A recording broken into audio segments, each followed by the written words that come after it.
The whole world is fighting to overcome coronavirus. India too is doing its best. Now what do the people who are concerned about this coronavirus and its spread have to say? With us we have Rajiv Bajaj, the MD of Bajaj Auto. Let's talk to him. Yeah, Rajiv, what would you like to say? You have some kind of suggestions that homeopath can be a solution. What is that and why do you say so?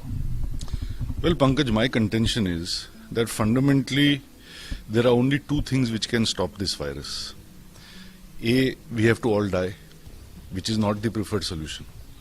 And the second is that we have to develop a herd immunity to the virus. How can we develop herd immunity?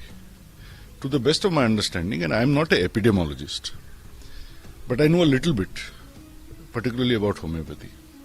Herd immunity can be developed by two ways broadly. Either by medicinal disease, in other words, you give a medicine to the patient which itself will cause the disease. In allopathy, this is called vaccination. But in homeopathy also there is a solution for this. Why the homeopathic solution is not being pursued as of now, I really don't understand, but I can tell you more about it if you wish to know. As far as vaccination is concerned, we know that the best estimate is that for next 1 year there is no vaccination. So in other words, getting immunity from medicinal approach is not possible because vaccine is not available and homeopathy is not permitted.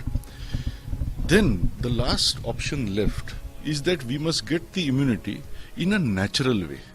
The population must get progressively infected and develop resistance, which is called nothing but developing a natural immunity. But this is not possible if we are going to lock down, theoretically, everybody completely, because then we are suggesting that there will be no exposure to the virus. And if there is absolutely no exposure to the virus, by definition there cannot be a development of herd immunity. However, this is only theoretical. And ultimately, we know that any virus or a flu virus is going to find its way around. There is no country in the world that has ever been able to arrest any flu virus in this fashion, which is why you are probably aware that even after decades of fighting the common flu, 600,000 people still die every year of that virus. So when that has not been arrested after all this time, how can this be arrested? And therefore I do not see how this lockdown is a solution. Your suggestion that homeopathy is one of the remedy to increase the immunity. So have you tried such a thing? See, I can give you a little background. Homeopathy has been documented to have been quite effective in similar epidemics or pandemics. We can go as far back as the Spanish flu of 1918. We can look more recently at what happened in the Cuban epidemic. In both these cases, the doctors or the homeopaths who were treating with homeoprophylaxis, as it is called, which means using homeopathic remedy as a prophylactic, as a genus epidemicus, they lost a fraction of the patients that the allopaths lost using allopathy.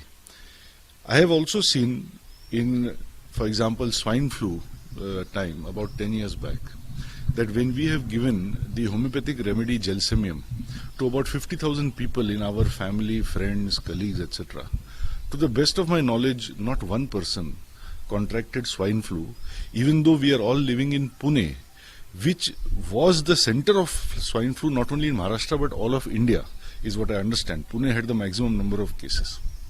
Even currently, as you know well, we have a ministry called Ayush, which among other therapies is promoting homeopathy. So homeopathy is not a poison or a toxin. It is after all a medicine. And you will agree with me that even the strongest critics of homeopathy agree to one thing, that homeopathic medicines do not have any downside or any side effects which are negative. At the most they say कि इसमें कुछ नहीं है, ये placebo है, this is a placebo, it will not have any benefit. But nobody says it will cause harm. So I am fortunate that our homeopath, Dr. Rajan Sankaran, who is based in Mumbai, he could get access to patients across many countries of the world, starting with Iran, Nepal, Romania, Bolivia, I think, and Italy, France, Netherlands. And he has been able to treat successfully many patients in the last 6 weeks. Now, when I say treat successfully, what I mean is not that they recovered. We know most people will recover anyway. But the rate at which they recovered, the remarkable way they have recovered, gives us hope. And I will not say it's a solution, a guaranteed solution, but I will say it gives strong hope that Camphor 1M, which is the remedy that he used, both as preventive and curative, can be effective in India as well. So what we have done on our part, because as Bajaj Auto, we have set up our own homeopathy center here about 10 years back in Pune called Prana. Through Prana, we have distributed as of today about 67,000 vials of Camphor 1M. And each vial is good enough or has enough pills for 5 people. So that means that about 300,000 people have progressively received this homeopathic remedy. Of course, we cannot keep in touch with 300,000 people, but to best of our knowledge as of today, nobody has come back to us saying that after taking this remedy, I have now developed symptoms. So we are feeling a little hopeful that this is effective. We have all taken it, I have taken it, we have given it to our family, friends, colleagues, etc. And we have received the requests from everywhere. You will not believe how many ministers, how many business peers, even requests from the Commissioner of Police himself in Pune, or rather I should clarify, when I suggested it to him, he readily accepted this. If I am not wrong, to the Pune police we sent 9,000 vials for 45,000 people, the rural police, the PCMC police, the railway police. So effectively what is happening is that over 300,000 people in Pune have gratefully taken Camphor 1M in the hope that it will protect them. But it is ironical that at the same time, despite approval of Ayush Ministry, which I have received personally, despite approval from Delhi from the Central Council of Research for Homeopathy called CCRH, and despite approval from Maharashtra Council of Homeopathy called MCH, we are not getting the one last approval required from the agency called ICMR or from Health Ministry, let's put it like that, so that when we have given this remedy to 300,000 people, and let's say worst case scenario, it has no benefit but it has no downside. Why are we not getting approval to give it to at least 30, 40, 50 infected people whom we cannot access because they are in government hospital, as you know, they are quarantined. So without the permission of ICMR, we cannot access these patients. We cannot conduct what is called a double-blind random trial, where half the people are given the homeopathy, half are given nothing. They are given placebo. And if the first half recovers remarkably better than the second, then we have a scientific basis to say this works and let's go ahead with it. You will be surprised to know yesterday I received news from Dr. Rajan Sankaran that another similar interview I had done on this subject, and my interest is only to create awareness, otherwise my job is to make motorcycles. This interview I had done with Barkha Dutt has found its way across the world, for example to the president of Botswana, who is now interested in making this available to all 2.3 million citizens of Botswana. Similarly, I have heard today that the Austrian Chancellor, Mr. Kurz, may be looking at homeopathy as a possible solution to be included.